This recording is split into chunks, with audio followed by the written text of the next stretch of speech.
I think that everybody's heard the stories about how people are choosing place to live now, and then they look for a job after they choose place.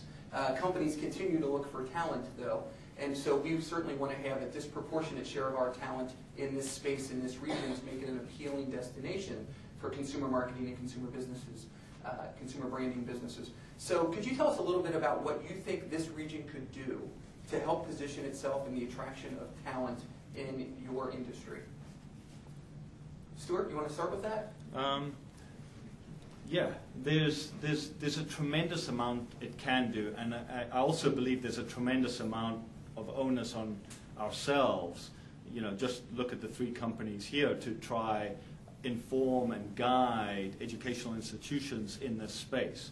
And in fact we are, with the University of Xavier, thanks for sponsoring again. You know, we've met with Ali multiple times, who's the dean, on shaping the direction, and in fact even working with them potentially on some indexes that they're creating. But so it's not only guiding, but it's working with them on some new innovative spaces. We've worked with NKU, helping guide the curriculum there. Just a couple of weeks ago, Gregory Williams from UC was here working with us as well. I think there's a tremendous amount of pressure on ourselves to help guide from an education standpoint. The other piece is talent, and you talked about attracting great talent. We have tremendous talent here, so bringing that up through the organization. Living in Silicon Valley, the other one, is phenomenally expensive. The commute sucks. I've been there and lived it for way too long. You come here, and a commute means it takes another 5 minutes to get to work versus another 50 minutes to get to work.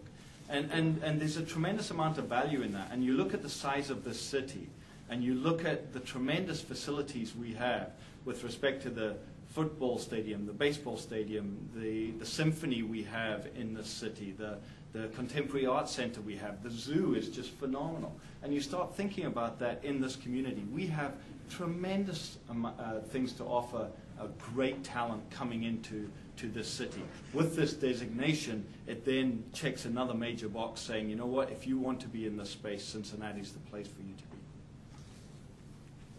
Phil? Yeah, I'll go at it and I'll build on your thoughts too on that, Stuart. I'm a firm believer that people are attracted first and foremost because of the people that they feel that they can belong to in their communities. So I think that's why, you know, P&G and other companies spend so much time, frankly, investing in community.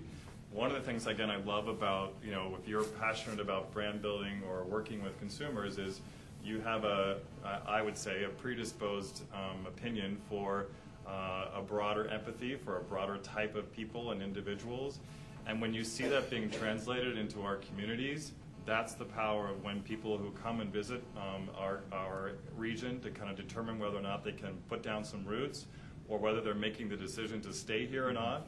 Are they comfortable living in the communities that, you know, that they are, you know, kind of more personally attached to? And that is a big, big thing that I think that makes people either choose to stay here or come here in the first place. So again, getting out and participating in that and demonstrating that this region can support an eclectic and broad profile of individuals and give them opportunities that are abundant is a big part of, I think, about making a community strong.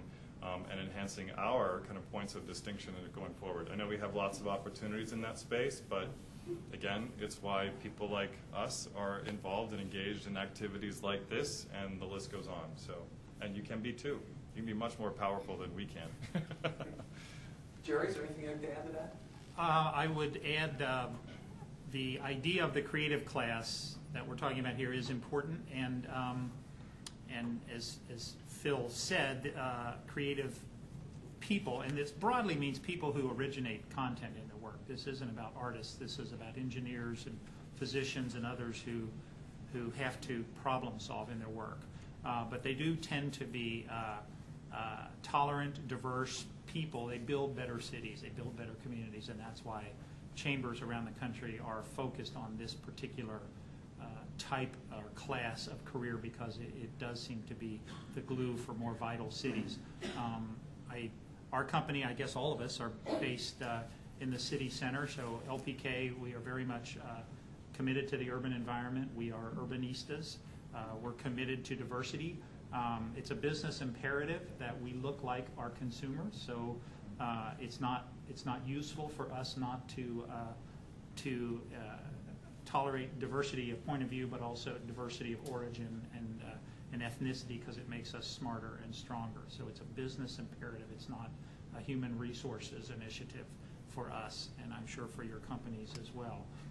And finally, we're internationalists, so we need to represent the diversity of North America, but we also need to find European-born, Asian-born, African-born people to fill out our ranks too, because increasingly our work is global. So it's an exciting challenge, and we think the yield, in order for us to be a destination for top talent, we have to demonstrate that you're welcome here, whatever your background, whatever your sexual orientation, that this is a safe and welcoming place for you. And we've got work to do.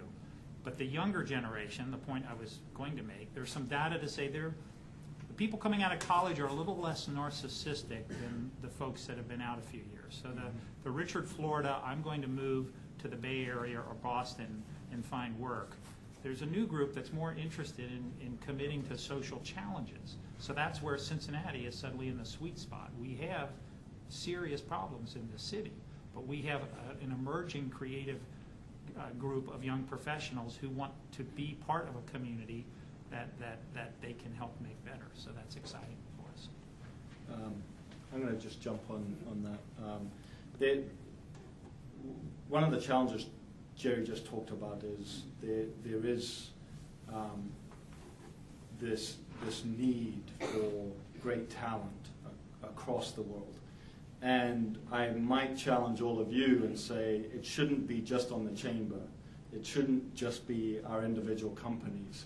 You and your own companies, I would challenge all of you to do that. You know, we actually set aside a specific amount of time, certainly I do as well, to focus on just this. You know, I talked about some of the university things we're doing. That's part of what we actually designate a sliver of our time to focus on bringing people, great talent to this area. Other things that we're doing, and it's largely through the chamber, but other things we've done is we just recently had the U.S. Department of Commerce secretary here in these offices showing them what we have to offer, what Cincinnati has to offer. Again, the chamber brought them in. We had the German press here, 2-3 weeks ago, talking about how we can attract consumer marketing talent from Germany to Cincinnati. And Cincinnati obviously has tremendous connections to the German heritage.